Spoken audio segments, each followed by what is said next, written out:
Hello everyone, welcome back to Xylem learning. Anito miss ആണ്. അപ്പോൾ നമുക്ക് ബേസിക് ആയിട്ട് കുറച്ച് ഫിസിക്സ് പഠിക്കാം അല്ലേ. അപ്പോൾ മക്കളെ, ഇന്നത്തെ ഈ ഒരു ക്ലാസ്സിന് കുറച്ച് സ്പെഷ്യാലിറ്റീസ് ഉണ്ട്. കാരണം നമുക്കറിയാം, നമുക്ക് one of the most important ആയിട്ടുള്ള ഒരു ചാപ്റ്ററാണ് ലൈറ്റ് എന്ന് പറയുന്നത്. ഈ ലൈറ്റ് എന്ന് പറയുന്ന യൂണിറ്റിലെ എല്ലാ ഇമ്പോർട്ടൻ്റ് ആയിട്ടുള്ള കോൺസെപ്റ്റുകളും നമ്മളൊരു ചെറിയ വീഡിയോയിലൂടെ നമ്മൾ പഠിക്കാനായിട്ട് പോവുകയാണ്. അപ്പോൾ നിങ്ങളെല്ലാവരും എന്ത് ചെയ്യുക, മാക്സിമം ഈ ഒരു ക്ലാസ് മുഴുവനായിട്ട് കാണാൻ വേണ്ടി ശ്രമിക്കുക. സ്കിപ്പ് ചെയ്യാൻ നിങ്ങൾ നോക്കരുത്. അതേപോലെ തന്നെ ഇഷ്ടപ്പെട്ടാൽ നിങ്ങൾ ലൈക്ക് ചെയ്യുക, മാക്സിമം ഷെയർ ചെയ്യുക കേട്ടോ. അപ്പോൾ എനിവേ, നമുക്ക് ഏറ്റവും ആദ്യം അറിയേണ്ടത് എന്താണ് ലൈറ്റ് എന്നാണ്. നമ്മൾ തൊട്ട് മുമ്പത്തെ ഒരു ചാപ്റ്റർ, സൗണ്ടിനെ പറ്റിയുള്ള ചാപ്റ്റർ നമ്മൾ പഠിച്ചു. Sound is A form of energy which provide the sensation of hearing എന്ന് നമ്മൾ പറഞ്ഞു. ഇതേ രീതിയിൽ നമ്മൾ ലൈറ്റിനെ ഒന്ന് കമ്പയർ ചെയ്ത് പഠിച്ചാലോ? എങ്ങനെയാണ് ലൈറ്റിനെ പഠിക്കുക? ലൈറ്റ് എന്ന് പറയുന്നതും എന്താണ്? ഒരു ഫോം ഓഫ് എനർജിയാണ്. അതായത് എനർജിയുടെ ഒരു രൂപമാണ് നമ്മുടെ ലൈറ്റ് എന്ന് പറയുന്നത്. ഇനി ആ ഒരു എനർജിയുടെ ആ ഒരു രൂപം കൊണ്ട്, അല്ലെങ്കിൽ ലൈറ്റ് കൊണ്ട് നമുക്ക് എന്താണ് പ്രൊവൈഡ് ചെയ്യാൻ പറ്റുന്നത്? അല്ലെങ്കിൽ നമുക്ക് ആ ലൈറ്റിൻ്റെ ഫങ്ഷൻ എന്താണ്? It enable the vision around us, അല്ലെങ്കിൽ മറ്റു ഒബ്ജക്റ്റുകളെ അല്ലെങ്കിൽ നമ്മുടെ ചുറ്റുമുള്ള വസ്തുക്കളെ കാണാൻ സഹായിക്കുന്ന നമ്മുടെ എനർജിയുടെ ഒരു ഫോമാണ് ലൈറ്റ് എന്ന് പറയുന്നത്. അപ്പം നിങ്ങൾ ഈ ഒരു ഡെഫിനേഷൻ നിങ്ങൾ ഓർത്ത് വെക്കുക. Light is A form of energy which enable us to see object. Okay, അപ്പം ഈ പറയുന്ന ഫോം ഓഫ് എനർജിയാണ് ലൈറ്റ് എന്ന് നമ്മൾ പറഞ്ഞു. അങ്ങനെയാണെങ്കിൽ വേറെ എന്തെല്ലാം ഫോംസ് ഓഫ് എനർജീസ് ഉണ്ടായിരിക്കും? ഇപ്പോൾ ഒരു ഉദാഹരണം പറയുകയാണെങ്കിൽ, നമ്മുടെ വീട് തന്നെ നമ്മളൊന്ന് ആലോചിച്ചാൽ, വീടിനുള്ളിൽ ധാരാളം ഇലക്ട്രിക്കൽ എക്യുപ്മെൻറ്റ്സ് ഉണ്ട്. ഈ ഇലക്ട്രിക്കൽ എക്യുപ്മെൻറ്റ്സ് ഒക്കെ വർക്ക് ചെയ്യുന്നത് ഏത് എനർജി യൂസ് ചെയ്തിട്ടാണ്? ഇലക്ട്രിക്കൽ എനർജി യൂസ് ചെയ്തിട്ടാണ്. ഇപ്പോൾ ഈവൻ നമ്മളൊരു ഫാനിൻ്റെ കേസ് പറയുവാണെങ്കിൽ, അല്ലെങ്കിൽ ഒരു മിക്സിൻ്റെ കേസ് പറയുവാണെങ്കിൽ, അല്ലെങ്കിൽ ലൈറ്റിൻ്റെ കേസ് പറയുവാണെങ്കിൽ, ഇവിടെയൊക്കെ ഇലക്ട്രിക്കൽ എനർജി മറ്റ് എനർജി ഫോമായിട്ട് മാറുന്നത് നമുക്ക് കാണാനായിട്ട് പറ്റും. ഇപ്പം ലൈറ്റിന്റെ കേസ് ആണെങ്കിൽ ഇലക്ട്രിക്കൽ എനർജി ലൈറ്റ് എനർജി ആയിട്ടും അതേപോലെ തന്നെ ഹീറ്റ് എനർജി ആയിട്ടും കൺവേർട്ട് ചെയ്യുന്നു. മിക്സിയുടെ കേസ് ആണെങ്കിൽ ഇലക്ട്രിക്കൽ എനർജി എന്ന് പറയുന്നത് മെക്കാനിക്കൽ എനർജി ആയിട്ട് കൺവേർട്ട് ചെയ്യുന്നു. അതുപോലെ തന്നെ നമ്മുടെ അയൺ ബോക്സ് ഒക്കെ ആണെങ്കിൽ ഇലക്ട്രിക്കൽ എനർജി ഹീറ്റ് എനർജി ആയിട്ട് കൺവേർട്ട് ചെയ്യുന്നു. അപ്പോൾ ധാരാളം ഫോംസ് ഓഫ് എനർജി നമ്മൾ പഠിക്കുന്നുണ്ട്, ഇനിയും നമ്മൾ പഠിക്കാനുണ്ട്. അപ്പോൾ അതിലൊരു ഫോം മാത്രമാണ് നമ്മുടെ ലൈറ്റ് എന്ന് പറയുന്നത്. അപ്പോൾ ഇവിടെ നിങ്ങൾക്ക് കുറച്ച് ഡിഫറെൻറ്റ് ഫോംസ് ഓഫ് എനർജി തന്നിട്ടുണ്ട്. നിങ്ങൾ ജസ്റ്റ് ഒന്ന് നോട്ട് ചെയ്താൽ മതി. Thermal energy, radiant energy, light energy, chemical energy, mechanical energy, gravitation energy, electrical energy and nuclear energy. അപ്പോൾ നമുക്ക് ഏകദേശം ലൈറ്റിൻ്റെ ഒരു ഡെഫിനിഷൻ നമുക്ക് മനസ്സിലായി. ഇനി നമ്മൾ നോക്കാൻ പോകുന്നത് നമ്മുടെ ചുറ്റുമുള്ള ഒബ്ജക്റ്റുകളെ നമ്മളൊന്ന് കമ്പയർ ചെയ്യുവാണ്. ഈ ഒബ്ജക്റ്റുകൾക്ക് ചില പ്രത്യേകതകളുണ്ട്. ചില ഒബ്ജക്റ്റുകൾ എന്ന് പറയുന്നത് അവ സ്വയം ലൈറ്റിനെ എമിറ്റ് ചെയ്യുന്നുണ്ട്. എന്നാൽ എല്ലാ ഒബ്ജക്റ്റുകളും ഇതുപോലെ ലൈറ്റിനെ സ്വയം എമിറ്റ് ചെയ്യുന്നു എന്ന് നമുക്ക് പറയാനായിട്ട് പറ്റില്ല. അതിൽ നിങ്ങൾക്ക് ഏറ്റവും ബെസ്റ്റ് എക്സാമ്പിളാണ് നമ്മുടെ സണ്ണും നമ്മുടെ മൂണും ആയിട്ടൊന്ന് കമ്പയർ ചെയ്താൽ മതി. സണ്ണിൻ്റെ പ്രത്യേകത എന്താണ്? സൂര്യൻ അല്ലെങ്കിൽ നമ്മുടെ സൺ എന്ന് പറയുന്നത് സ്വയം ലൈറ്റും സ്വയം ഹീറ്റും പ്രൊവൈഡ് ചെയ്യുന്നയാളാണ്. അതുകൊണ്ട് നമുക്ക് സണ്ണിനെ എന്ത് പറയാനായിട്ട് പറ്റും? ഒരു ലൂമിനസ് ഒബ്ജക്റ്റ് ആണ് എന്ന് നമുക്ക് പറയാനായിട്ട് പറ്റും. അതായത് the object which emit their own light are called luminous object. അപ്പോൾ സണ്ണ് മാത്രമല്ല, ധാരാളം എക്സാമ്പിൾസ് നമുക്ക് പറയാനായിട്ട് പറ്റും. സണ്ണിനെ പോലെ തന്നെ സ്റ്റാർസും എന്താണ്? അവ ഇതുപോലെ തന്നെ സ്വയം ലൈറ്റ് പ്രൊവൈഡ് ചെയ്യുന്നുണ്ട്. അതുപോലെ തന്നെ നമ്മുടെ ട്യൂബ് ലൈറ്റ്, അതുപോലെ തന്നെ ക്യാൻഡിൽ ഫ്ലെയിം, ഇവയൊക്കെ എന്താണ്? ലൈറ്റ് സ്വയം അല്ലെങ്കിൽ എമിറ്റ് ഇറ്റ്സ് ഓൺ ലൈറ്റ് ആണ്. അങ്ങനെയാണെങ്കിൽ നമ്മൾ മൂണിൻ്റെ കേസിൽ എന്താ പറഞ്ഞത്? മൂൺ, ഇപ്പം സപ്പോസ് നിങ്ങൾ നൈറ്റ് നമുക്ക് മൂണുണ്ടെങ്കിൽ അവിടെ മൂൺ ലൈറ്റ് ഉണ്ട്, അതായത് നിലാവുണ്ട്. പക്ഷേ എക്സാക്ട്ലി മൂൺ ലൈറ്റ് എന്ന് പറഞ്ഞാൽ ശരിക്കും നമ്മുടെ മൂണിൽ നിന്നും വരുന്ന ലൈറ്റ് ആണോ? അല്ലെങ്കിൽ മൂൺ എന്ന് പറയുന്നത് എക്സാക്റ്റ് ആയിട്ട് അത് സ്വന്തമായിട്ട് ലൈറ്റിനെ എമിറ്റ് ചെയ്യുവാണോ ചെയ്യുന്നത്? അല്ല, മൂൺ എന്ന് പറയുന്നത് it only reflect the sunlight that fall on it. അതായത് മൂണിൻ്റെ സർഫസിൽ വന്ന് പതിച്ച സൺലൈറ്റിനെ റിഫ്ലക്റ്റ് ചെയ്യുക മാത്രമാണ് ആര് ചെയ്യുന്നത്? മൂണ് ചെയ്യുന്നത്. അങ്ങനെയാണെങ്കിൽ ഇതുപോലെ ഒബ്ജക്റ്റുകൾ സ്വയം ലൈറ്റിനെ എമിറ്റ് ചെയ്യാതെ അതിൻ്റെ സർഫസിൽ വന്ന് പതിച്ച ലൈറ്റിനെ റിഫ്ലക്റ്റ് ചെയ്യുന്ന ധാരാളം ഒബ്ജക്റ്റുകൾ നമ്മുടെ ചുറ്റുമുണ്ട്. അവയെ നമ്മൾ വിളിക്കുന്ന പേരാണ് നോൺ ലൂമിനസ് ഒബ്ജക്റ്റ് എന്ന് പറയുന്നത്. The object which do not emit their own light but only reflect the light which fall on them are called non luminous object. വേറൊരു വിളിപ്പേര് കൂടെയുണ്ട്. എന്താണ്? Illuminated object. അപ്പോൾ എക്സാമ്പിൾസ് നിങ്ങൾക്ക് പറയാനായിട്ട് പറ്റും. നമ്മുടെ സണ്ണിന് ചുറ്റും കറങ്ങിക്കൊണ്ടിരിക്കുന്ന എല്ലാ പ്ലാനറ്റ്സും അല്ലെങ്കിൽ എല്ലാ സാറ്റലൈറ്റ്സും ഒക്കെ എന്താണ്? സൺലൈറ്റിനെ റിഫ്ലക്റ്റ് ചെയ്യുന്ന ആൾക്കാരാണ്. അപ്പം നമുക്ക് പറയാനായിട്ട് പറ്റും പ്ലാനറ്റ്സ് പ്ലാന്റ്സ്, അതുപോലെ തന്നെ planets, satellites, animals, chair, table, moon, ഇവയൊക്കെ എന്താണ് എക്സാമ്പിൾസ് ആണ്. അപ്പോൾ ഏകദേശം ലൈറ്റിനെ പറ്റി ജസ്റ്റ് നിങ്ങൾക്ക് ഒരു ഐഡിയ കിട്ടി തുടങ്ങിയിട്ടില്ലേ? ഇനി നമുക്ക് ഇതാ ലൈറ്റിൻ്റെ കുറേ ഫിനോമിനാസ് അല്ലെങ്കിൽ കുറേ ക്യാരക്ടറിസ്റ്റിക്സ് ആണ് നമ്മളിനി ഡിസ്കസ് ചെയ്യാനായിട്ട് പോകുന്നത്. അതിൽ ഏറ്റവും ആദ്യത്തെ കാര്യമാണ് റിഫ്ലക്ഷൻ എന്ന് പറയുന്നത്. നമുക്ക് എല്ലാവർക്കും ചുറ്റുമുള്ള വസ്തുക്കളെ കാണാൻ പറ്റുന്നുണ്ട്. എന്തുകൊണ്ടാണ്? Because light is reflected from that object. ഇപ്പോൾ സപ്പോസ് നിങ്ങൾക്ക് ഇവിടെ ഈ ഒരു എസിൻ്റെ റിമോട്ട് കാണാനായിട്ട് പറ്റും. ആ എസിൻ്റെ റിമോട്ട് മിസ്സിന് എങ്ങനെയാണ് കാണാൻ പറ്റുന്നത്? ഇതിന് ചുറ്റുമുണ്ടാവുന്ന ലൈറ്റ് സോഴ്സിൽ നിന്നും ലൈറ്റ് റേസ് എന്ത് വരുന്നു? നമ്മുടെ എസിൻ്റെ റിമോട്ടിൽ വന്ന് പതിക്കുന്നു. എന്നിട്ട് അത് റിഫ്ലക്റ്റ് ചെയ്ത് എൻ്റെ കണ്ണിലേക്ക് എത്തുന്നു. അപ്പോൾ ഏതൊരു വസ്തുവിനെയും നമ്മൾ കാണുന്നതും എങ്ങനെയാണ്? നമ്മുടെ സോഴ്സ് ഓഫ് ലൈറ്റിൽ നിന്നും ലൈറ്റ് ആ വസ്തുവിൽ വന്ന് പതിക്കുകയും അവിടെ നിന്ന് റിഫ്ലക്റ്റ് ചെയ്ത് നമ്മുടെ കണ്ണുകളിലേക്ക് എത്തുമ്പോഴുമാണ് നമുക്ക് എന്ത് കാണാനായിട്ട് പറ്റുന്നത്? ആ വസ്തുക്കളെ കാണാനായിട്ട് പറ്റുന്നത്. അപ്പോൾ എന്താണ് ശരിക്കും റിഫ്ലക്ഷൻ എന്ന് പറയുന്നത്? Reflection of a light refers to the returning of light when it is strike on an object അല്ലെങ്കിൽ bounce back of light. അങ്ങനെ നമുക്ക് പറയാനായിട്ട് പറ്റും. അതായത് ഒരു സർഫസിൽ വന്ന് ലൈറ്റ് പതിച്ച് അത് റിട്ടേൺ ബാക്ക് ചെയ്ത് വരുവാണെങ്കിൽ നമ്മൾ ആ ഒരു സർഫസിൽ വെച്ച് ലൈറ്റിന് റിഫ്ലക്ഷൻ സംഭവിച്ചു എന്ന് നമ്മൾ പറയും. എല്ലാ ഒബ്ജക്റ്റിലും അങ്ങനെ റിഫ്ലക്ഷൻ നടക്കണം എന്നൊന്നുമില്ല. മോസ്റ്റ്ലി ഒപ്പാക്ക് ഒബ്ജക്റ്റുകളിലാണ് റിഫ്ലക്ഷൻ നടക്കുന്നത്. ബിക്കോസ് ഒപ്പാക്ക് ഒബ്ജക്റ്റിലൂടെ ലൈറ്റ് കടന്നു പോകത്തില്ല. ഈ ലൈറ്റ് എന്ന് പറയുന്നത് ഒപ്പാക്ക് ഒബ്ജക്റ്റിൽ ബ്ലോക്ക് ചെയ്യുകയാണ് ചെയ്യുന്നത്. അപ്പം സാധാരണഗതിയിൽ റിഫ്ലക്ഷൻ നടക്കുന്നത് ഒപ്പാക്ക് ഒബ്ജക്റ്റിലാണ് എന്ന് നമുക്ക് പറയാൻ പറ്റും. ഇനി ഇവിടെ വേറൊരു ട്വിസ്റ്റ് എന്താണെന്ന് ചോദിച്ചാൽ ഈ സർഫസുകൾ എല്ലാം ഒരുപോലെ ആവണം എന്നുണ്ടോ? ഇല്ല. ചില സർഫസ് എന്ന് പറയുന്നത് സ്മൂത്ത് ആയിരിക്കും, ചില സർഫസ് എന്ന് പറഞ്ഞാൽ റഫ് ആയിരിക്കും. അങ്ങനെയാണെങ്കിൽ ഈ സ്മൂത്ത് ആയിട്ടുള്ള സർഫസിൽ നടക്കുന്ന റിഫ്ലക്ഷനും റഫായിട്ടുള്ള സർഫസിൽ നടക്കുന്ന റിഫ്ലക്ഷനും ഒരുപോലെ ആവണം എന്ന് ഒരു നിർബന്ധമില്ല. അങ്ങനെയാണെങ്കിൽ നമുക്ക് അടുത്തതായിട്ട് 2 ടൈപ്പ് ഓഫ് റിഫ്ലക്ഷൻ പഠിക്കാം. ഓക്കെ, അതിൽ നിങ്ങൾ ഇങ്ങോട്ട് നോക്കിയാൽ മതി. ഇവിടെ നിങ്ങൾക്ക് 2 ഫിഗർ കാണാനായിട്ട് പറ്റുന്നുണ്ട്. എ ഉണ്ട്, ബി ഉണ്ട്. ഈ 2 ഫിഗറും നോക്കിയാൽ നിങ്ങൾക്ക് അവയുടെ സർഫസ് ഒന്ന് കമ്പയർ ചെയ്താൽ ഫസ്റ്റത്തെ എ എന്ന് പറയുന്ന ഫിഗറിലെ സർഫസ് എന്ന് പറയുന്നത് നല്ല സ്മൂത്ത് ആയിട്ടും ബി എന്ന് പറയുന്ന സർഫസ് എന്ന് പറയുന്നത് റഫായിട്ടും നമുക്ക് കാണാനായിട്ട് പറ്റും. അതുപോലെ തന്നെ ഈ ഓരോ ഫിഗറിലും നടക്കുന്ന റിഫ്ലക്ഷൻ എങ്ങനെയാണ്? ഒന്നാമത്തെ ഫിഗറിൽ നടക്കുന്ന റിഫ്ലക്ഷൻ എന്ന് പറയുന്നത് റെഗുലർ പാറ്റേണിലാണ് റിഫ്ലക്റ്റ് ചെയ്തു പോകുന്നത്. ലൈറ്റ് വന്ന് ഇൻസിഡൻറ്റ് ചെയ്യുന്നു, അത് വളരെ വൃത്തിയായിട്ട് റെഗുലറായിട്ട് റിഫ്ലക്റ്റ് ചെയ്തു പോകുന്നു.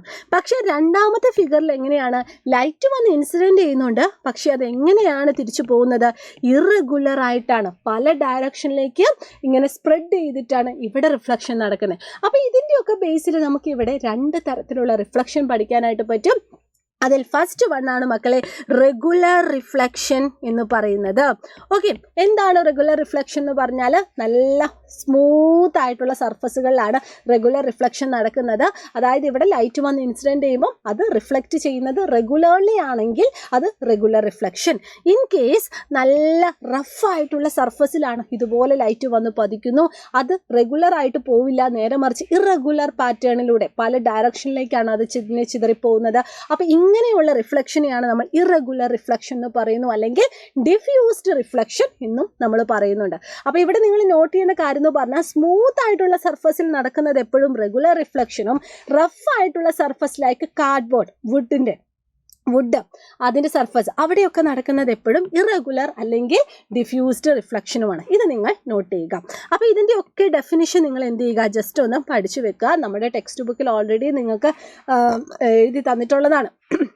ഓക്കെ, അപ്പോൾ 2 എണ്ണം കിട്ടിയല്ലോ. നമുക്ക് പറയാൻ പറ്റും മിറർ എന്ന് പറയുന്നത് എന്താണ്? റെഗുലർ റിഫ്ലക്ഷൻ ആണ് പ്രൊവൈഡ് ചെയ്യുന്നത്. ഇനി നമുക്ക് നോക്കാനുള്ളത് ഈ റിഫ്ലക്ഷൻ പറയുമ്പോൾ നമ്മൾ മെയിനായിട്ട് കുറച്ച് ടേംസ് ഒക്കെ നമുക്കൊന്ന് പരിചയപ്പെടണം. അതിൽ പ്രധാനമായിട്ടും നമ്മൾ പഠിക്കേണ്ടത് 3 റേസിനെ പറ്റിയും അതുപോലെ തന്നെ 2 ആംഗിൾസിനെ പറ്റിയുമാണ്. ഇത് 2 വ്യക്തമായിട്ട് അറിയുവാണെങ്കിൽ നമുക്ക് ഈസി ആയിട്ട് what are the laws of reflection എന്ന് നമുക്ക് ആ ഒരു ചോദ്യത്തിനും ഉത്തരം പറയാനായിട്ട് പറ്റും. അപ്പോൾ ഏതൊക്കെയാണ് 3 റേ എന്നാണ് നമുക്ക് കണ്ടുപിടിക്കേണ്ടത്. അപ്പോൾ അതിനുവേണ്ടി നിങ്ങൾ ഈ ഒരു ഫിഗറിലേക്ക് നോക്കിക്കേ മക്കളെ. ഇവിടെ നിങ്ങൾക്ക് ഒരു ഫിഗർ കാണാനായിട്ട് പറ്റുന്നുണ്ട്. ആ ഫിഗറിൽ മിസ് ചെയ്ത ഈ ഒരു പോയിന്റ് അടയാളപ്പെടുത്തി. ഓക്കെ, ഈ ഒരു പോയിന്റ്, കാരണം ഈ ഒരു പോയിന്റിലേക്കാണ് ലൈറ്റ് വന്ന് ഇൻസിഡൻറ്റ് ചെയ്യുന്നത്. അതുകൊണ്ട് തന്നെ ഈ ഒരു പോയിന്റിനെ നമുക്ക് എന്ത് പറയാനായിട്ട് പറ്റും? പോയിന്റ് ഓഫ് ഇൻസിഡൻസ് എന്ന് നമുക്ക് പറയാനായിട്ട് പറ്റും. ഓക്കെ, ഇത് ജസ്റ്റ് നിങ്ങൾക്കൊന്ന് പരിചയപ്പെടുത്തുക മാത്രമേ മിസ് ചെയ്തിട്ടുള്ളൂ. ഇനി ഇവിടെ നിങ്ങൾ ശ്രദ്ധിക്കേണ്ടത്, ഈ ഒരു പോയിന്റ് ഓഫ് ഇൻസിഡൻറ്റിലേക്ക് ലൈറ്റ് ഇതാ വന്ന് പതിക്കുന്നു, അല്ലെ? ലൈറ്റ് ഇതാ വന്ന് പതിക്കുന്നു. ഇങ്ങനെ ലൈറ്റ് ഇൻസിഡൻറ്റ് ചെയ്യുമ്പോൾ ആ ഒരു റേയിനെ നമ്മൾ വിളിക്കുന്ന പേരാണ് ഇൻസിഡൻറ്റ് റേ എന്ന് പറയുന്നത്. അങ്ങനെ ആ ഒരു പോയിന്റ് ഓഫ് ഇൻസിഡൻറ്റിൽ ലൈറ്റ് വന്ന് പതിച്ചാൽ അത് അവിടെ നിൽക്കുകയാണോ ചെയ്യുന്നത്? അല്ല, അത് റിഫ്ലക്റ്റ് ചെയ്തു പോകും. അങ്ങനെ റിഫ്ലക്റ്റ് ചെയ്തു പോകുന്ന റേ ആണ് നമുക്ക് ഇവിടെ കാണാനായിട്ട് സാധിക്കുന്നത്. ഇതിനെ നമ്മൾ വിളിക്കുന്ന പേരാണ് റിഫ്ലക്റ്റഡ് റേ എന്ന് പറയുന്നത്. ഓക്കെ, ഇനി അതുപോലെ തന്നെ ഈ ഒരു പോയിന്റ് ഓഫ് ഇൻസിഡൻറ്റ്, അതായത് ഈ ഒരു പോയിന്റിന് നേരെ പെർപെൻഡിക്കുലർ ആയിട്ട് നമ്മളൊരു റേ വരച്ചാൽ, അല്ലെങ്കിൽ ഒരു ലൈന് വരച്ചാൽ, ആ ഒരു റേയിനെ നമ്മൾ വിളിക്കുന്ന പേരാണ് നോർമൽ എന്ന് പറയുന്നത്. അപ്പോൾ നമ്മളിവിടെ 3 റേയിനെ പറ്റിയാണ് പരിചയപ്പെട്ടത്. ഫസ്റ്റ് വൺ എന്ന് പറഞ്ഞാൽ ഏതാണ്? ഇൻസിഡൻറ്റ് റേ ആണ്. സെക്കൻഡ് വൺ എന്ന് പറഞ്ഞാൽ ഏതാണ്? റിഫ്ലക്റ്റഡ് റേ ആണ്. തേർഡ് വൺ എന്ന് പറഞ്ഞാൽ ഏതാണ്? നമ്മുടെ നോർമൽ റേ ആണ്. അപ്പോൾ 3 റേയിൻ്റെ പ്രത്യേകത പറഞ്ഞല്ലോ.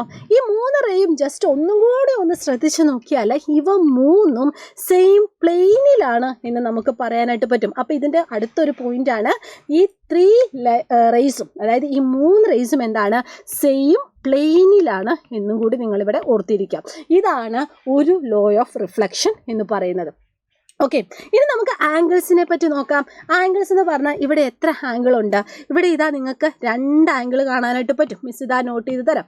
ഓക്കെ, ഇതാണ് ഒന്നാമത്തെ ആംഗിൾ, അതുപോലെ തന്നെ ഇതാണ് രണ്ടാമത്തെ ആംഗിൾ. ഈ ഓരോ ആംഗിളിനും ഓരോ പേരുണ്ട്. ഈ ആംഗിൾ പറയുമ്പോൾ നിങ്ങൾ ഇത്ര ആലോചിച്ചാൽ മതി. 2 ആംഗിളും പറയുന്നത് എന്തിൻ്റെ ബേസിലാണ്? നോർമൽ റേയിൻ്റെ ബേസിലാണ്, അല്ലേ? നോർമലും വേറൊരു കളർ കൊടുക്കാം, അല്ലേ? ഓക്കെ, ഇതാ ഒരു റെഡ് കൊടുക്കാം. ഇതാ നോർമലും നമ്മുടെ ഇൻസിഡൻറ്റ് റേക്കും അവർക്കിടയിലുള്ള ആ ഒരു ആംഗിളിനെയാണ് നമ്മൾ എന്ത് പറയുന്നത്? ആംഗിൾ ഓഫ് ഇൻസിഡൻറ്റ്, ഐ എന്ന് നമ്മൾ പറയും. അതേപോലെ തന്നെ നോർമലിനും നമ്മുടെ റിഫ്ലക്റ്റഡ് റേക്കും ഇടയിലുള്ള ആംഗിളിനെയാണ് നമ്മൾ ആംഗിൾ ഓഫ് റിഫ്ലക്ഷൻ അല്ലെങ്കിൽ ആർ എന്നും നമ്മൾ പറയും. അപ്പോൾ ഇവിടെ നമ്മൾ മനസ്സിലാക്കിയ കാര്യം എന്താണ്? 2 ആംഗിൾസ് ഉണ്ട്. ഫസ്റ്റ് വൺ എന്ന് പറഞ്ഞാൽ ഏതായിരുന്നു? Angle of incidence. അതുപോലെ തന്നെ രണ്ടാമത്തേത് പറഞ്ഞാൽ ഏതായിരുന്നു? Angle of reflection. ഓക്കെ, അപ്പോൾ 2 ആംഗിളും നമ്മൾ എന്ത് ചെയ്തിട്ടുണ്ട്? പറഞ്ഞിട്ടുണ്ട്. ഇനി ഇവിടുത്തെ പ്രത്യേകത എന്ന് പറഞ്ഞാൽ ഈ 2 ആംഗിളും എന്തായിരിക്കും? സെയിം ആയിരിക്കും. ആംഗിൾ ഐ എന്ന് പറയുന്നതും ആംഗിൾ ആർ എന്ന് പറയുന്നതും എന്തായിരിക്കും? സെയിം ആയിരിക്കും. അപ്പോൾ ഇതാണ് രണ്ടാമത്തെ ലോ ഓഫ് റിഫ്ലക്ഷൻ എന്ന് പറയുന്നത്. അപ്പോൾ ഈ പറയുന്ന റിഫ്ലക്ഷൻ്റെ ലോ ഏതൊക്കെയാണെന്ന് ചോദിച്ചാൽ നിങ്ങൾ സിമ്പിളായിട്ട് ഒരു ലോ കംപ്ലീറ്റ് ആയിട്ട് പറയുന്നത് റേസിനെ പറ്റിയും അതുപോലെ തന്നെ ഒരു ലോ കംപ്ലീറ്റ് ആയിട്ട് പറയുന്നത് ആംഗിൾസിനെ പറ്റിയാണെന്ന് ആലോചിച്ചാൽ മതി. അങ്ങനെയാണെങ്കിൽ നമുക്കൊന്ന് വേഗം ആ ലോ ഏതൊക്കെയാണെന്ന് നോക്കിയാലോ. ഫസ്റ്റ് ലോ എന്ന് പറയുന്നത് angle of incident and the angle of reflection are equal. അത് രണ്ടും എന്താണ്? ഈക്വൽ ആണ്. Angle I equal to angle R. രണ്ടാമത് പറയുന്നത് എന്താണ്? Incident ray, reflected ray and the normal at the point of incident are on the same plane. Okay, നമ്മുടെ രണ്ടാമത്തെ ലോയും നമ്മൾ പഠിച്ചിട്ടുണ്ട്. ക്ലിയർ അല്ലേ? ഇതിങ്ങനെ കണക്ട് ചെയ്ത് പഠിക്കുവാണെങ്കിൽ നമുക്ക് ഈസി ആയിട്ട് എന്താണ് ഈ ചാപ്റ്റർ ഫുള്ളായിട്ട് നമുക്ക് സെറ്റ് ആക്കാവുന്നതേ ഉള്ളൂ. ഇനി നമുക്ക് അടുത്ത ടോപ്പിക്കിലേക്ക് പോവാം. Characteristics of image in a plane mirror. ഒരു പ്ലെയിൻ മിററിൽ ഫോം ചെയ്യുന്ന ഇമേജിൻ്റെ ക്യാരക്ടറിസ്റ്റിക്സ് എന്തൊക്കെയാണ് അത് മനസ്സിലാക്കാനായിട്ട് എൻ്റെ മക്കൾ ഈ ഒരു ചിത്രം നോട്ട് ചെയ്താൽ മതി. ഈ ഒരു ചിത്രത്തിൽ നിന്ന് നമുക്ക് പ്രധാനപ്പെട്ട 3 പോയിന്റ് നമുക്ക് മനസ്സിലാക്കാൻ പറ്റും. അതിന് നമുക്ക് ഏറ്റവും ആദ്യം അറിയേണ്ടത്, ഈ ഒരു ചിത്രത്തിൽ ഇതാണ് നമ്മുടെ ഒബ്ജക്റ്റ്. ഓക്കെ, ഇതാണ് നമ്മുടെ ഇമേജ് ആണല്ലോ. ഫസ്റ്റ് നമുക്ക് നോക്കാം ഈ ഒബ്ജക്റ്റിൻ്റെയും ഈ ഒരു ഇമേജിൻ്റെയും സൈസ് എങ്ങനെയാണ്? സൈസ് എന്താണ്? രണ്ടിൻ്റെയും സൈസ് സെയിം ആണ്. ഇപ്പോൾ സപ്പോസ് നമ്മൾ തന്നെ ഒരു പ്ലെയിൻ മിററിൻ്റെ മുന്നിൽ നിൽക്കുകയാണെങ്കിൽ നമുക്ക് ഏകദേശമല്ല നമ്മുടെ അതേ രൂപത്തിലും അതേ ആകൃതിയിലും അതേ ഷേപ്പിലുമുള്ള ഒരു ഇമേജ് തന്നെയല്ലേ നമുക്ക് നമ്മുടെ പ്ലെയിൻ മിററിൽ കാണാനായിട്ട് പറ്റുന്നത്. അതായത് സെയിം സൈസാണ്.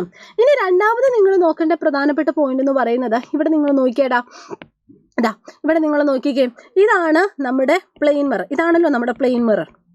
ഓക്കെ,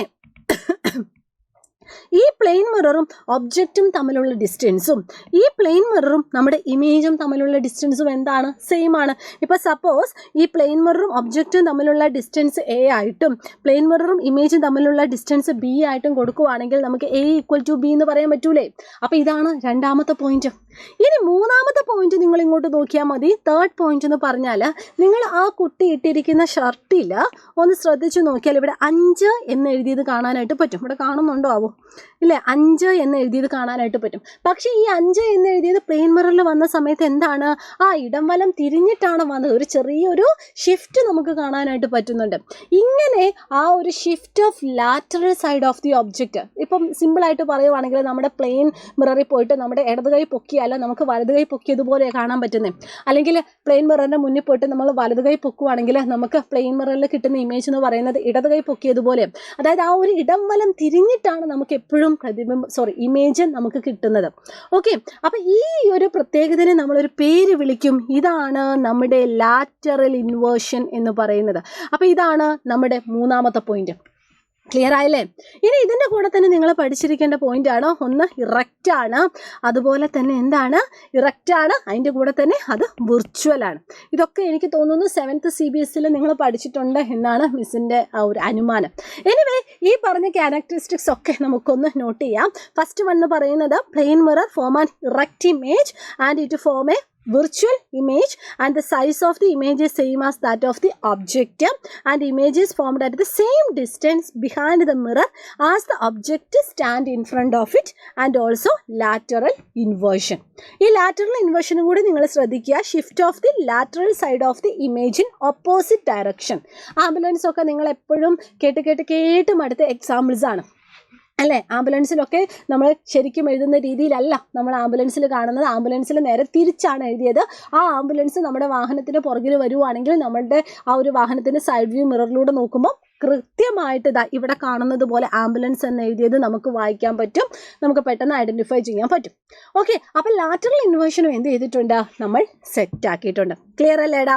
ക്ലിയർ ആണ്. ഇനി നമ്മൾ നോക്കാൻ പോകുന്നത് ഈ പ്ലെയിൻ മിററിൽ നമുക്കൊരു ഇമേജ് കാണാനായിട്ട് പറ്റിയിട്ടുണ്ട്. കാരണം എന്താണ്? റിഫ്ലക്ഷൻ സംഭവിക്കുന്നുണ്ട്, അല്ലെങ്കിൽ നമ്മുടെ ചുറ്റുമുള്ള വസ്തുക്കളെ നമുക്ക് കാണാൻ പറ്റുന്നതും റിഫ്ലക്ഷൻ സംഭവിക്കുന്നത് മൂലമാണ്. പക്ഷേ ഒന്നിലധികം തവണ റിഫ്ലക്ഷൻ സംഭവിക്കുന്നത് അത് നിങ്ങൾ ശ്രദ്ധിച്ചിട്ടുണ്ടോ? അത് മനസ്സിലാക്കാനായിട്ട് നിങ്ങൾക്കിവിടെ 2 ചിത്രം തന്നിട്ടുണ്ട്. എ എന്ന് പറയുന്നൊരു ചിത്രമുണ്ട്, ബി എന്ന് പറയുന്ന ചിത്രമുണ്ട്. എ എന്ന് പറയുന്ന ചിത്രത്തിൽ ആ കുട്ടി എന്ത് ചെയ്യാണ്? ബുക്ക് വായിക്കുകയാണ്. അതായത് ആദ്യം ലൈറ്റ് സോഴ്സിൽ നിന്നും ലൈറ്റ് എങ്ങോട്ടേക്ക് വരുന്നുണ്ട്? ബുക്കിലേക്ക് വരുന്നുണ്ട്. ബുക്കിൽ നിന്നും ആ ഒരു ലൈറ്റ് എങ്ങോട്ടേക്ക് വരുന്നുണ്ട്? കണ്ണിലേക്ക് വരുന്നുണ്ട്. ഇതാണ് ഒന്നാമത്തെ ഫിഗറിൽ കാണാൻ പറ്റുന്നത്. ഇനി രണ്ടാമത്തെ ഫിഗറിൽ എന്താ ചെയ്തിരിക്കുന്നത്? ആ കുട്ടി പ്ലെയിൻ മിററിൽ അല്ലെങ്കിൽ ആ ഒരു മിററിന് മുന്നിൽ നിന്ന് തൻ്റെ ഫേസ് നോക്കുവാണ്.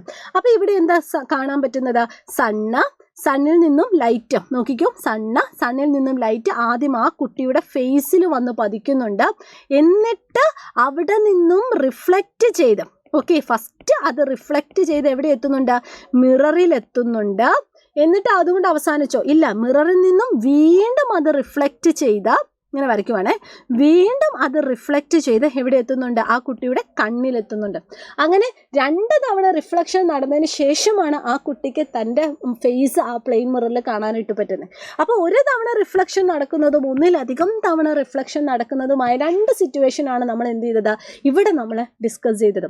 അങ്ങനെയാണെങ്കിൽ ഈ ഒന്നിലധികം തവണ റിഫ്ലക്ഷൻ നടക്കുന്നത് അല്ലെങ്കിൽ ഒന്ന് റിഫ്ലക്റ്റ് ചെയ്തത് വീണ്ടും റിഫ്ലക്റ്റ് ചെയ്യുന്ന ഒരു ഡിവൈസ് നമ്മൾ ഈ ഒരു ചാപ്റ്ററിൽ പഠിക്കുന്നുണ്ട്. അതാണ് മക്കളെ നമ്മുടെ പെരിസ്കോപ്പ് എന്ന് പറയുന്നത്. എന്താണ് പെരിസ്കോപ്പ്? അവിടെ എന്താ സംഭവിക്കുന്നത്? നിങ്ങൾ ഇവിടെ നോക്കിയാൽ തന്നെ അറിയാം. പെരിസ്കോപ്പിൽ നമ്മൾ 2 പ്ലെയിൻ മിററാണ് യൂസ് ചെയ്തിരിക്കുന്നത്. ഇതാണ്ട് ഒരു പ്ലെയിൻ മിറർ, അതുപോലെ തന്നെ ഇതാണ്ട് രണ്ടാമത്തെ പ്ലെയിൻ മിറർ. അതിൽ ഒന്നാമത്തെ പ്ലെയിൻ മിററിലേക്ക് എന്ത് വരും? ലൈറ്റ് ഇതാ വന്ന് ഇൻസിഡൻറ്റ് ചെയ്യുന്നു. അപ്പോൾ ഇവിടെ നിന്നും ഫസ്റ്റ് അത് റിഫ്ലക്റ്റ് ചെയ്ത് രണ്ടാമത്തെ പ്ലെയിൻ മിററിലേക്ക് പോകുന്നു. എന്നിട്ട് വീണ്ടും റിഫ്ലക്റ്റ് ചെയ്ത് കണ്ണിലേക്ക് വരുന്നു. അപ്പോൾ ഇവിടെ സപ്പോസ് എന്തെങ്കിലും ഒരു വസ്തു ഉണ്ടെങ്കിൽ, അല്ലെങ്കിൽ ഏതെങ്കിലും ഒരു കുട്ടിയോ അല്ലെങ്കിൽ ഏതെങ്കിലും ഒരു പൂവോ പ്ലാന്റോ എന്തെങ്കിലും ഉണ്ടെങ്കിൽ ആ ഒരു വസ്തുവിനെ വളരെ വൃത്തിയായിട്ട് ഈ ഒരു കണ്ണിൽ കാണാനായിട്ട് സാധിക്കും. അപ്പോൾ ഇത് കൂടുതലായിട്ട് യൂസ് ചെയ്യുന്നത് എവിടെയാണ്? സബ്മറൈൻസിലാണ്, ടാങ്ക്സിലൊക്കെയാണ് നമ്മൾ യൂസ് ചെയ്യുന്നത്. അതായത് സോൾജിയേഴ്സ് ആണ് ഇത് കൂടുതലായിട്ടും യൂസ് ചെയ്യുന്നത്. അപ്പോൾ ഈ ഒരു ഡിവൈസിൻ്റെ പേരാണ് നമ്മുടെ പെരിസ്കോപ്പ് എന്ന് പറയുന്നത്. ഈ ഒരു ഡിവൈസിൻ്റെ പേരെന്താണ്? പെരിസ്കോപ്പ് എന്ന് പറയുന്നത്. ഓക്കെ, അപ്പോൾ ഇവിടെ നിങ്ങളിങ്ങനെ ആലോചിച്ചാൽ മതി, ഈ പെരിസ്കോപ്പിൻ്റെ ആ ഒരു പ്രിൻസിപ്പിൾ എന്ന് പറഞ്ഞാൽ എന്താണ്? മൾട്ടിപ്പിൾ റിഫ്ലക്ഷൻ ആണ്. ഒന്നിലധികം തവണ ഇവിടെ റിഫ്ലക്ഷൻ നടക്കുന്നുണ്ട്, മൾട്ടിപ്പിൾ റിഫ്ലക്ഷൻ.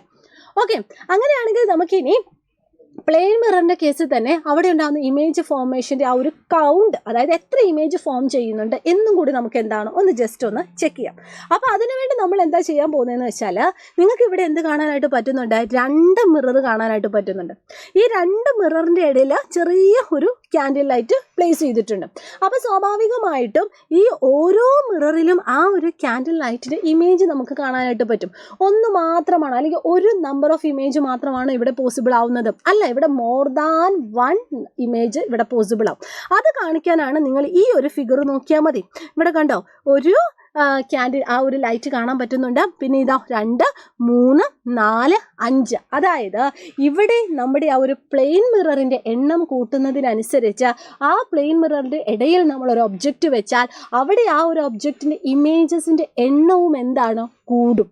പക്ഷേ ഇവിടെ വേറൊരു കാര്യം നിങ്ങൾ ശ്രദ്ധിക്കുക, നമ്മളിവിടെ ചൂസ് ചെയ്തിരിക്കുന്ന 2 പ്ലെയിൻ മിററും എന്താണ്? പരസ്പരം അടുപ്പിച്ചിട്ടല്ല വെച്ചിരിക്കുന്നത്, പരസ്പരം അറ്റാച്ച് ചെയ്തിട്ടില്ല. ജസ്റ്റ് 2ഉം പാരലായിട്ട് വെക്കുക ചെയ്തത്. ഇനി നേരെ മറിച്ച് അത് 2ഉം നമ്മളൊരു പെർട്ടിക്കുലർ ആംഗിളിൽ, അതായത് ഏതെങ്കിലും ഒരു പെർട്ടിക്കുലർ ആംഗിൾ മേക്ക് ചെയ്യുന്ന രീതിയിൽ ജസ്റ്റ് ഒന്ന് കോണ്ടാക്ട് ചെയ്ത് വെച്ചെന്ന് വിചാരിക്കാം. അപ്പോഴും എന്താണ്? നമുക്ക് ധാരാളം ഇമേജസ് ഫോം ചെയ്യുന്നതായിട്ട് കാണാൻ പറ്റും. അപ്പോൾ ഇവിടെ നിങ്ങൾ ഒരു കാര്യം ആലോചിക്കുക, നമ്മൾ ചൂസ് ചെയ്തിരിക്കുന്ന ആ ഒരു 2 പ്ലെയിൻ മിററുകൾ ഏത് പെർട്ടിക്കുലർ ആംഗിളാണോ വെച്ചിരിക്കുന്നത് ആ ആംഗിളിൻ്റെ അളവ് കിട്ടിയാൽ അവിടെ എത്ര നമ്പർ ഓഫ് ഇമേജസ് ഫോം ചെയ്യാൻ പറ്റും എന്ന് നമുക്ക് കാൽക്കുലേറ്റ് ചെയ്യാൻ പറ്റും. ആ കാൽക്കുലേറ്റ് ചെയ്യുന്നതിന് ഒരു ഇക്വേഷൻ ഉണ്ട്. അത് നിങ്ങൾക്ക് ഇപ്പം മിസ് ചുമ്മാ ജസ്റ്റ് ഒന്ന് പറഞ്ഞു തരാം. ഇത് നിങ്ങൾ ഈ ഒരു പഠിക്കേണ്ട ആവശ്യമൊന്നുമില്ല. അതായത് ഇപ്പോൾ എക്സ് എന്ന് പറയുന്നതാണ് ആംഗിൾ. സപ്പോസ് 2 പ്ലെയിൻ മിറർ ഒരു 60 ഡിഗ്രിയിലാണ് പ്ലേസ് ചെയ്ത് വെക്കുന്നതെങ്കിൽ അവിടെ എത്ര നമ്പർ ഓഫ് ഇമേജ് കിട്ടും എന്നറിയാനായിട്ട് ഈ ഒരു ഇക്വേഷൻ സബ്സ്റ്റിറ്റ്യൂട്ട് ചെയ്താൽ മതി. അതായത് 360 divide by 60 minus 1 that is equal to എത്ര വരും? 6 minus 1 that is equal to 5. Okay, ഈ ഒരു ഇക്വേഷൻ നിങ്ങളിപ്പോൾ ബോധേഡ് ആവണ്ട. നിങ്ങൾ ഇവിടെ ശ്രദ്ധിക്കേണ്ട കാര്യം എന്താണെന്ന് വെച്ചാൽ, ഒരു പ്ലെയിൻ മിററിൽ അതിൻ്റെ മുന്നിൽ ഒരു ഒബ്ജക്റ്റ് വെച്ചാൽ നമുക്ക് ഒരു ഇമേജേ കിട്ടുള്ളൂ. അതേസമയം 2 പ്ലെയിൻ മിറർ പരസ്പരം ടച്ച് ചെയ്യാതെ വെച്ചാൽ നമുക്ക് ഒന്നിലധികം ഇമേജ് കിട്ടും. ഇനി ഇതേ സമയം 2 പ്ലെയിൻ മിറർ ഒരു പെർട്ടിക്കുലർ ആംഗിൾ ക്രിയേറ്റ് ചെയ്ത് വെച്ചാൽ നമുക്ക് അവിടെ കിട്ടുന്ന നമ്പർ ഓഫ് ഇമേജിൻ്റെ എണ്ണം കൂടും. അതായത് ഈ ഒരു ആംഗിളിൻ്റെ അളവ് കൂടുന്നതിനനുസരിച്ച് നമ്പർ ഓഫ് ഇമേജ് എന്ന് പറയുന്നത് കുറഞ്ഞു വരികയാണ്. ആ ഒരു റിലേഷൻ കൂടി എന്ത് ചെയ്യുക? നിങ്ങൾ നോട്ട് ചെയ്ത് വെക്കുക. ഓക്കെ അല്ലേടാ? ഓക്കെ ആണല്ലോ. അപ്പോൾ ഇങ്ങനെ, അതായത് ആ ഒരു നമ്പർ ഓഫ് ഇമേജസ് ഇങ്ങനെ കൂടുന്നു. അതിൻ്റെ ആ ഒരു ബേസിൽ പ്രവർത്തിക്കുന്ന ഒരു ഡിവൈസ് ഉണ്ട്. അതാണ് കാലിഡോസ്കോപ്പ് എന്ന് പറയുന്നത്. ഈ കാലിഡോസ്കോപ്പിൽ ഇവിടെ എന്താ സംഭവിക്കുന്നത്? മൾട്ടിപ്പിൾ റിഫ്ലക്ഷൻ തന്നെയാണ് ഇവിടെ സംഭവിക്കുന്നത്. അതായത് നമ്മൾ ഈ ഒരു കാലിഡോസ്കോപ്പ്, ഇതാണ് കാലിഡോസ്കോപ്പ്. ഈ ഒരു കാലിഡോസ്കോപ്പിൽ നമ്മളിപ്പോൾ ഏതെങ്കിലും ഒരു ഒബ്ജക്റ്റ് അതിൻ്റെ ഒരു പ്ലെയിൻ മിറർ നമ്മൾ ജസ്റ്റ് ഒന്ന് വെക്കാം. അപ്പോൾ എന്താ സംഭവിക്കുന്നത്? ആ 3 പ്ലെയിൻ മിററാണ് ഇവിടെ യൂസ് ചെയ്തിരിക്കുന്നത്. അപ്പോൾ ആ സെൻറ്ററിൽ വെച്ചിരിക്കുന്ന ഒബ്ജക്റ്റിൽ നിന്നും ലൈറ്റ് ആ പറയുന്ന 3 പ്ലെയിൻ മിററിലുമായിട്ട് മാറി റിഫ്ലക്റ്റ് ചെയ്തിട്ട് നമുക്കൊരു നല്ല ഒരു എന്താ പറയുക, കണ്ണിന് കുളിർമയേകുന്ന ഒരു എക്സ്പീരിയൻസ് നമുക്ക് അവിടെ കിട്ടും. കാരണം ഇവിടെ നമ്പർ ഓഫ് ഇമേജസിൻ്റെ എണ്ണം ധാരാളമായിട്ടുണ്ടാവും. കാരണം നമ്പർ ഓഫ് ഇമേജസിൻ്റെ എണ്ണം ഇവിടെ കൂടുതലുണ്ടാവും. അപ്പോൾ നമുക്ക് കാണാൻ നല്ലൊരു രസമായിരിക്കും. ഓക്കെ, അപ്പോൾ ഇവിടെ നിങ്ങൾ ഓർത്തിരിക്കുക, ഇതിൻ്റെയും പുറകിലുള്ള ശാസ്ത്രാശയം അല്ലെങ്കിൽ ഇതിൻ്റെയും പുറകിലുള്ള പ്രിൻസിപ്പിൾ എന്ന് പറയുന്നത് മൾട്ടിപ്പിൾ റിഫ്ലക്ഷൻ തന്നെയാണ്. ഓക്കെ അല്ലേടാ? അപ്പോൾ the idea of number of images formed by mirrors placed at an angle to one another is used in kaleidoscope to make a numerous beautiful pattern. Okay, ഇവിടെ നിങ്ങൾ നോക്കിയാൽ അറിയാം, ഇവിടെ 3 പ്ലെയിൻ മിററാണ് യൂസ് ചെയ്തിരിക്കുന്നത്. അത് 3ഉം ഒരു പെർട്ടിക്കുലർ ആംഗിളിലാണ് നമ്മൾ ക്രിയേറ്റ് ചെയ്തത്. ഈ ആംഗിളിൻ്റെ വാല്യൂ കിട്ടിയാൽ നമുക്ക് എത്ര നമ്പർ ഓഫ് ഇമേജസ് ഉണ്ടാവും എന്നൊക്കെ നമുക്ക് എന്താണ് കാൽക്കുലേറ്റ് ചെയ്യാവുന്നതേ ഉള്ളൂ. ഓക്കെ അല്ലേ? അപ്പോൾ പെരിസ്കോപ്പ്, കാലിഡോസ്കോപ്പ് ഇത് രണ്ടും നമ്മൾ എന്ത് ചെയ്തിട്ടുണ്ട്? വ്യക്തമായി പഠിച്ചിട്ടുണ്ട്. അപ്പോൾ ഇതൊക്കെ നമ്മൾ പഠിച്ചത് ലൈറ്റിൻ്റെ റിഫ്ലക്ഷൻ എന്ന് പറയുന്ന ഒരു ഫിനോമിന മൂലമാണ്. ഇനി ഈ ലൈറ്റിന് വേറെയും ഫിനോമിനാസും ഉണ്ട്.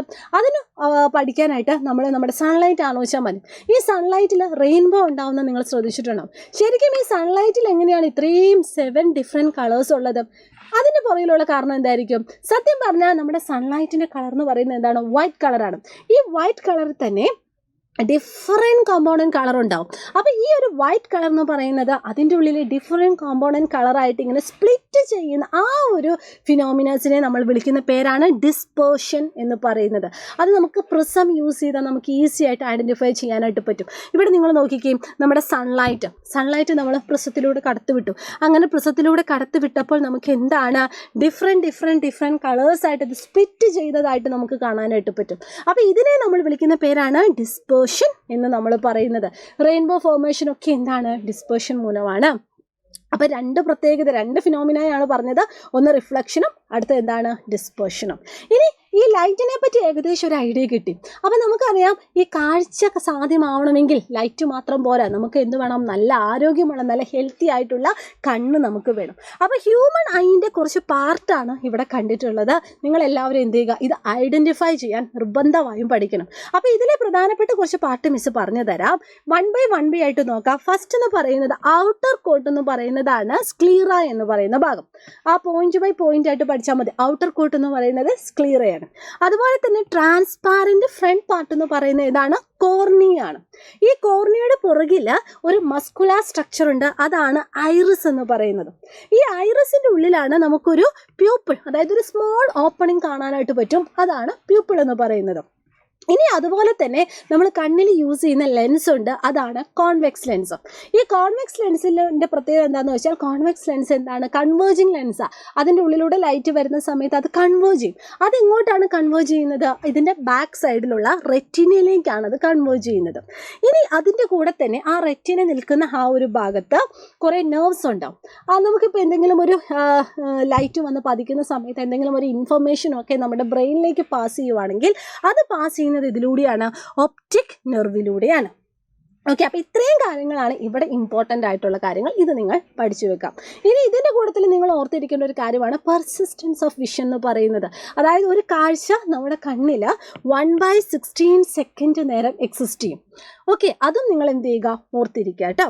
ഇനി നമ്മൾ നോക്കാൻ പോകുന്നത് എന്താണ്, ഈ പറയുന്ന കണ്ണിന് എന്തെങ്കിലും ഇഷ്യൂസ് വന്നാൽ അതിനെ എങ്ങനെ ഓവർകം ചെയ്യാം, അല്ലെങ്കിൽ അതിനെ ഓവർകം ചെയ്യേണ്ട കാര്യങ്ങൾ എന്തൊക്കെയാണ്. 2 ബോക്സിലാക്കിയിട്ട് നിങ്ങൾക്ക് ഇവിടെ കാണാനായിട്ട് പറ്റുന്നുണ്ട്. ഒപ്റ്റിക്കൽ എയ്ഡ്സും നോൺ ഒപ്റ്റിക്കൽ എയ്ഡ്സും. ഒപ്റ്റിക്കൽ എയ്ഡ്സും നോൺ ഒപ്റ്റിക്കൽ എയ്ഡ്സും എക്സാമ്പിൾസും നിങ്ങൾക്ക് ഇവിടെ തന്നിട്ടുണ്ട്. നിങ്ങൾ എന്ത് ചെയ്യുക, എല്ലാം ജസ്റ്റ് ഒന്ന് നോട്ട് ചെയ്യുക. പോയിന്റ് ബൈ പോയിന്റ് ആയിട്ടാണെങ്കിലും എല്ലാത്തിനെ പറ്റിയുള്ള ഒരു ചെറിയൊരു ഇൻഫർമേഷൻ നിങ്ങൾക്കുണ്ടായിരിക്കണം, ചെറിയൊരു നോളജ് നിങ്ങൾക്കുണ്ടായിരിക്കണം. ചോദ്യങ്ങൾ എങ്ങനെ വന്നാലും നിങ്ങൾക്ക് ആ പോയിന്റ് കിട്ടിയാൽ അതിനെ നിങ്ങൾക്ക് എന്താണ് കുറച്ചും കൂടി ഇലാബറേറ്റ് ചെയ്ത് കുറച്ചും കൂടി ഡിസ്ക്രൈബ് ചെയ്ത് നിങ്ങൾക്ക് എഴുതാൻ പറ്റും. ഓക്കെ, അപ്പോൾ ഇതും നിങ്ങൾ ഓർത്തിരിക്കുക. ഇനി ഇവിടെ പറയേണ്ട പ്രധാനപ്പെട്ട ഒരു കാര്യമാണ് നമ്മുടെ ബ്രെയിൽ സ്ക്രിപ്റ്റ് എന്ന് പറയുന്നത്. ബ്രെയിൽ സ്ക്രിപ്റ്റ് ഇവിടെ നിങ്ങൾക്ക് എന്താണ് 63 പാറ്റേൺ അല്ലെങ്കിൽ 63 ക്യാരക്ടർ നിങ്ങൾക്ക് ഇവിടെ കാണാനായിട്ട് പറ്റും. കുറേ ഡോട്ട് കാണാനായിട്ട് പറ്റുന്നില്ലേ, ഇതാണ് ഓരോ ലെറ്റേഴ്സിനെ സൂചിപ്പിക്കുന്നത്. അപ്പോൾ ഇതൊക്കെ എന്താ പറയുക, കോർത്തിണക്കി നമുക്ക് എന്താണ് വായിക്കാനൊക്കെ പറ്റും. വായിക്കാൻ ഇൻ ദ സെൻസ് അവർക്കത് വായിക്കാനായിട്ട് പറ്റും, എന്തെങ്കിലും ഇഷ്യൂ ഉള്ളവർക്കൊക്കെ. അപ്പോൾ അവർക്ക് വേണ്ടി തയ്യാറാക്കിയിട്ടുള്ള ഒരു ലിപിയാണ് നമ്മുടെ ബ്രെയിൻ സ്ക്രിപ്റ്റ് എന്ന് പറയുന്നത്. ഓക്കെ, ഇതും നിങ്ങൾ എന്ത് ചെയ്യുക, നോട്ട് ചെയ്ത് വെക്കുക കേട്ടോ. ക്ലിയർ? അപ്പോൾ ഇതിനെപ്പറ്റിയുള്ള ഏകദേശം ഒരു ധാരണ നിങ്ങൾക്ക് എല്ലാവർക്കും കിട്ടി എന്ന് വിശ്വസിക്കുന്നു. അപ്പോൾ ലൈറ്റ് എന്ന് പറയുന്ന ചാപ്റ്ററിലെ മോസ്റ്റ് ഇമ്പോർട്ടൻ്റ് ആയിട്ടുള്ള കുറേ കോൺസെപ്റ്റുകളാണ് എന്ത് ചെയ്തത്, നമ്മളിവിടെ ഡിസ്കസ് ചെയ്തത്. എല്ലാം നിങ്ങൾ എന്ത് ചെയ്യുക, സെറ്റാക്കുക കേട്ടോ. ഈ ഒരു ബ്രെയിൽ സ്ക്രിപ്റ്റ് നോക്കിയാൽ നിങ്ങൾക്കറിയാം, ഇവിടെ എന്താണ് 3 റോ ആയിട്ട് 2 ഡോട്ട് വരുന്ന രീതിയിലാണ് അറേഞ്ച് ചെയ്തത് അല്ലേ. 1 2 ഓരോ റോയിലും 2 എണ്ണം ഉണ്ട്. അങ്ങനെയാണ് ഇത് കംപ്ലീറ്റ് ആയിട്ട് അറേഞ്ച് ചെയ്തത്. അങ്ങനെ ടോട്ടൽ എന്താണ്, ഒരു 63 ക്യാരക്ടർ ഉണ്ട്, അല്ലെങ്കിൽ 63 ലെറ്റർ ഇവിടെ ഉണ്ട്. അപ്പോൾ ഓക്കെ, പാറ്റേൺ ഉണ്ട് എന്ന് നമ്മൾ പറയും. അപ്പോൾ ഇത്രയേ ഉള്ളൂ മക്കളെ. എല്ലാവർക്കും എന്താണ് ലൈറ്റിനെ പറ്റി ഫുൾ കോൺസെപ്റ്റുകൾ സെറ്റായെന്ന് വിശ്വസിക്കുന്നുണ്ട്. അപ്പോൾ ഇതിന് സ്പീഡ് കൂടിപ്പോയാൽ നിങ്ങൾ എന്ത് ചെയ്യുക, ജസ്റ്റ് ഒന്ന് സ്പീഡൊന്ന് കുറച്ചിട്ട് പയ്യെ കണ്ടാൽ മതി. പഠിച്ച കാര്യങ്ങളൊക്കെ റീകോൾ ചെയ്യാൻ കിട്ടുന്ന അവസരമാണ്. അതൊക്കെ നിങ്ങൾ എന്ത് ചെയ്യണം, മാക്സിമം യൂട്ടിലൈസ് ചെയ്യണം. എന്തെങ്കിലും ഡൗട്ടുകളൊക്കെ ഉണ്ടെങ്കിൽ താഴെ കമൻറ്റ് സെക്ഷനിൽ പറഞ്ഞാൽ മതി. ഇനി ഇഷ്ടപ്പെട്ടാൽ നിങ്ങൾ ഉറപ്പായിട്ടും കമൻറ്റിൽ പറയണം, മിസ് അത് വെയിറ്റ് ചെയ്തിരിക്കും. ഇനി വരാൻ പോകുന്ന ലൈവ് ക്ലാസ്സുകളും കോണ്ടന്റ് വീഡിയോസും ഒക്കെ നിങ്ങൾ മുഴുവനായിട്ട് കാണാൻ വേണ്ടി ശ്രമിക്കുക. നിങ്ങളുടെ അഭിപ്രായങ്ങളൊക്കെ നിങ്ങൾ കമൻറ്റ് ബോക്സിൽ പറയാം. അപ്പോൾ എല്ലാവർക്കും all the very best and thank you so much. Bye bye.